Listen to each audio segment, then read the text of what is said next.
Hey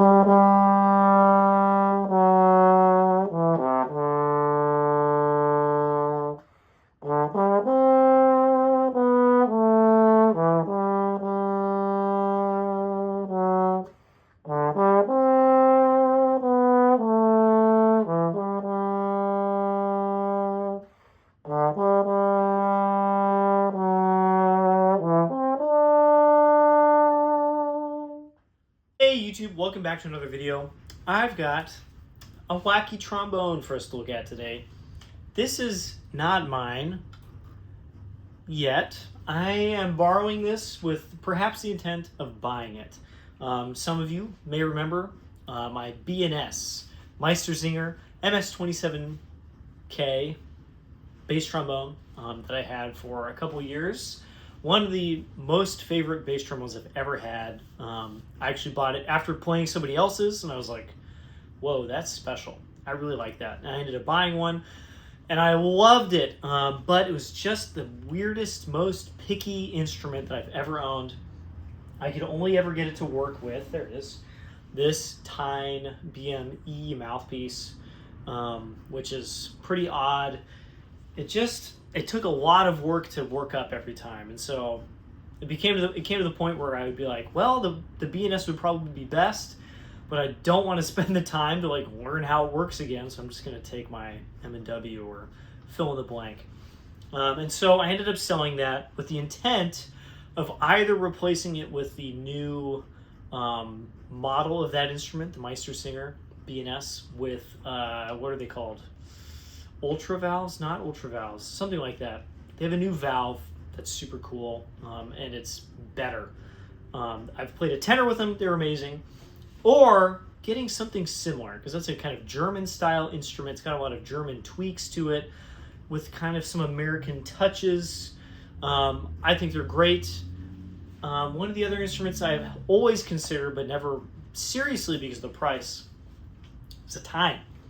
This is a Thein Ben van Dijk model bass trombone. I've played a few of these in the past, not for quite some time because they're just not common in the United States. And I liked them, but at the time I played a Great Black 1G, and that is not the right mouthpiece for these. And I never really gelled. But one of my very first sound inspirations as a bass trombonist is Ben van Dijk playing one of these on a YouTube video, Bastasia. I'll link that in the comments. It's still one of my favorite things ever. It's just trombone quartet with bass trombone soloist and tuba soloist. Very cool piece by Steven Verhelst when he was like just starting in his composing career. And Ben sounds so good in that video in this really resonant space. And I've always really liked that. I've never been able to sound like that. And I've always kind of wondered what it would be like to have one of these, because I've only played notes on them a few at a time. And because I've only had this like a couple hours, let's go over the quirks and features of this instrument, because it is one weird boy. The B&S was pretty weird, but also kind of not nearly as weird as this.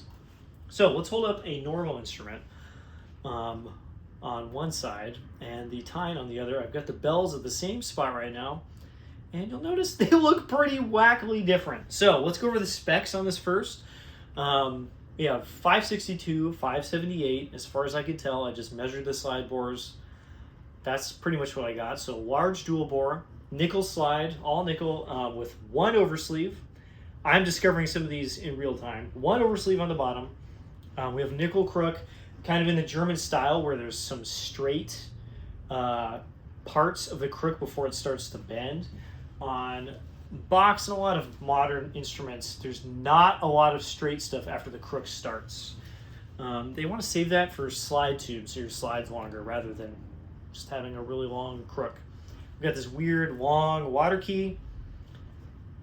Sure, they're German. It's got to be weird. Down here, you'll notice, I don't know if this is stock. This is just like a wood piece that just goes over the cork barrel, makes it more comfortable. Okay, wacky. This is all chrome plated, because why not? It's German. We've got the typical German style slide lock where the entire cork barrel moves, and it's got like a little stop on the end of the Slide locks, you can't accidentally unlock it. Kind of nice, but you always have to press it in and then unlock it and then let it go. I think that's kind of annoying. I don't really like that. We've got the little extra touches, just little extra bits that are in a lot of German horns. Literally nothing here for some reason. We've got the usual Hagman lever style setup. Really nothing weird there. Going into the first Hagman, and as far as I know this is stock, we've got this giant reinforcement plate on the valve. Hagmans are really thin casing. They don't have a lot of structural rigidity built into them. And we'll get over this later, but there's no main bell brace. So you need this or else the whole horn will just kind of crumple. And then we have the craziest wrap imaginable, very German. You put it all within the confines of the tuning slide and the bell up here. So the F wrap goes forwards over your hand. There's no dump valve on this, which would be nice. This is very similar to the Ben van Dijk contrabasses, by the way. They have the similar style wrap. F wrap goes around here, back in. Got the F tuning slide here. And the G flat side, I kind of like because it goes on both sides of the instrument. Starts over here and then goes whoop, goes back in here. Here's a major quirk. There's no tuning slide on the G flat valve. There's nothing. This is just ferrules holding on this crook. That does not move. This G flat valve is in G flat, and you better like it because it's not going anywhere. I've never noticed that on other Ben van Dijks. I didn't look at any pictures or anything. Are they all like this? I don't know. We got more little doodads just soldered onto the valves because why not? German, right? We have super ribbed ferrules, just like a lot of German horns. Got another extra doodad here. Big long space right here, all nickel. The slide's nickel, we talked about that, but the wraps and tuning slide and bell are all gold brass, German gold brass. We've got this big tuning slide here again with lots of like straight section on either end where there's not a lot of taper happening. It's just kind of straight for a while. Again, very German thing. Looks like it expands here, but at the top it just kind of looks like it stays the same size. Another doodad. At the top, we do have a brace on the tuning slide. I'm very surprised since this appears to have no braces whatsoever. It's just kind of like holding in air. But there is just actually a brace on the tuning slide, a non-reverse tuning slide, kind of normal, but nickel silver tuning slide legs, which is, again, very German. And then the bell, which is, as you can tell, fully free-floating here, just kind of like anti-gravity. It's right here. And that's held on by a screw right here, attached to the wrap, and then this very crazy sliding system right here. We've got a thumb screw on the bottom, and the bell would slide off either front or back, probably want to go front, from the valve section. And we have no snakes on this instrument. German trombones a lot of times have snakes. This just has little attacking implements for when someone's annoying you from behind, but no snakes. I'm a little surprised. Bell has a beautiful hand engraving on it. This horn, as far as I know, is from early 2000s. The guy said he bought it in 2002. So definitely a hand engraving here, not done by a machine. We can see the Tine mark right here. Number 1662. No, it is not a cancel 1662. I think that's a serial number. I just noticed another doodad. Did I? Well, I already lost it. Yeah, it's gone now. So another weird quirk of this. This is the quirkiest instrument of all time. It's so weird. And a Miyako grip fits right on. That is not what I expected. I have some very normal instruments that this does not fit on, and it goes right on to a Thein Ben van Dijk. This actually has this little guy, a little thumb rest, but it's made up for the previous owner who has much larger hands than me, and it is intensely uncomfortable for me to hold. That is actually one of the first quirks of this is the ergonomics. Very strange. I mean, just the view of this in your sight line is very strange. But then the balance, there's not a lot of weight behind because some of the wraps, like half of them are in front of the valves, and we have a screw bell.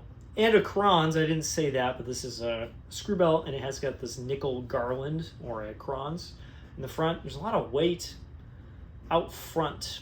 It's not wholly unbalanced, but I'm used to just entirely back heavy horns. Like this just wants to fall back. This does not want to fall back. It wants to fall kind of sideways. So ergonomics, very strange. Thankfully with the Mayako I can actually play it. With the previous thumb thing, it was like not great. Mouthpiece wise, I fully expected for this to be best.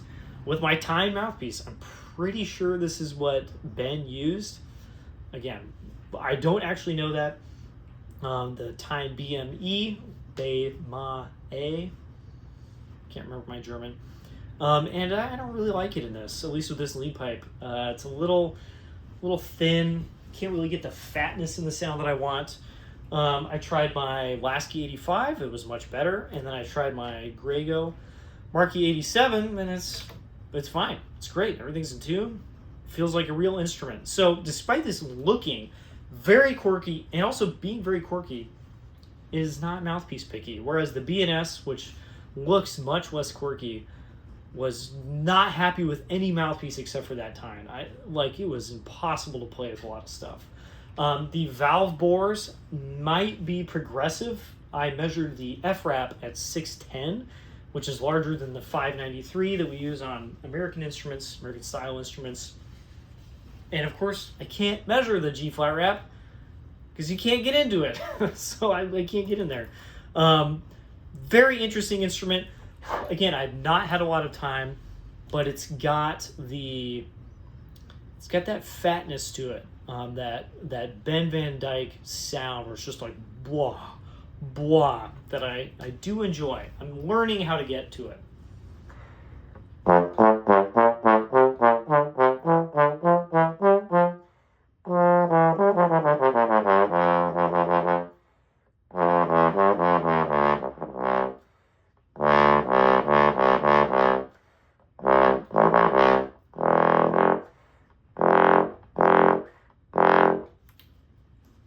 At first, I had not oiled the valves, and the low range was not good. Pedals were like nearly inaccessible. I've oiled the valves; they feel fantastic, and now the range feels very good.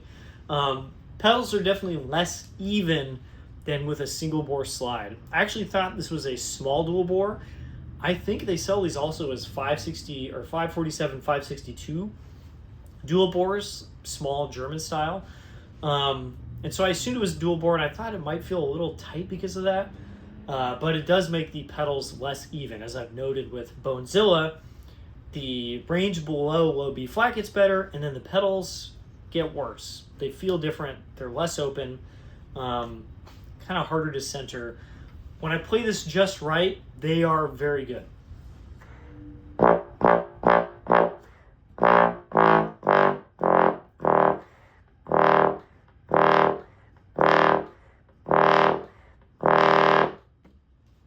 But that is not the first thing that pops out every single time. Just for reference, this is my O'Malley 50 with a nickel slide. So this is kind of a commercial setup.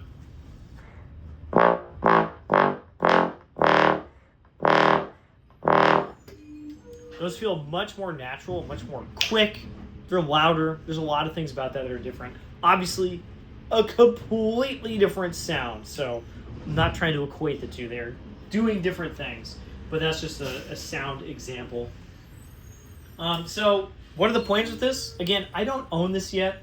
I'm going to keep it for a while. I'm going to play it, hopefully play it in some quartets and stuff, see what I really like about it, see what I don't like about it.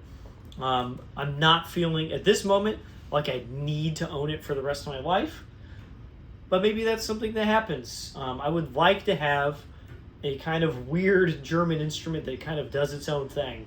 Don't want to spend $1 bajillion on it.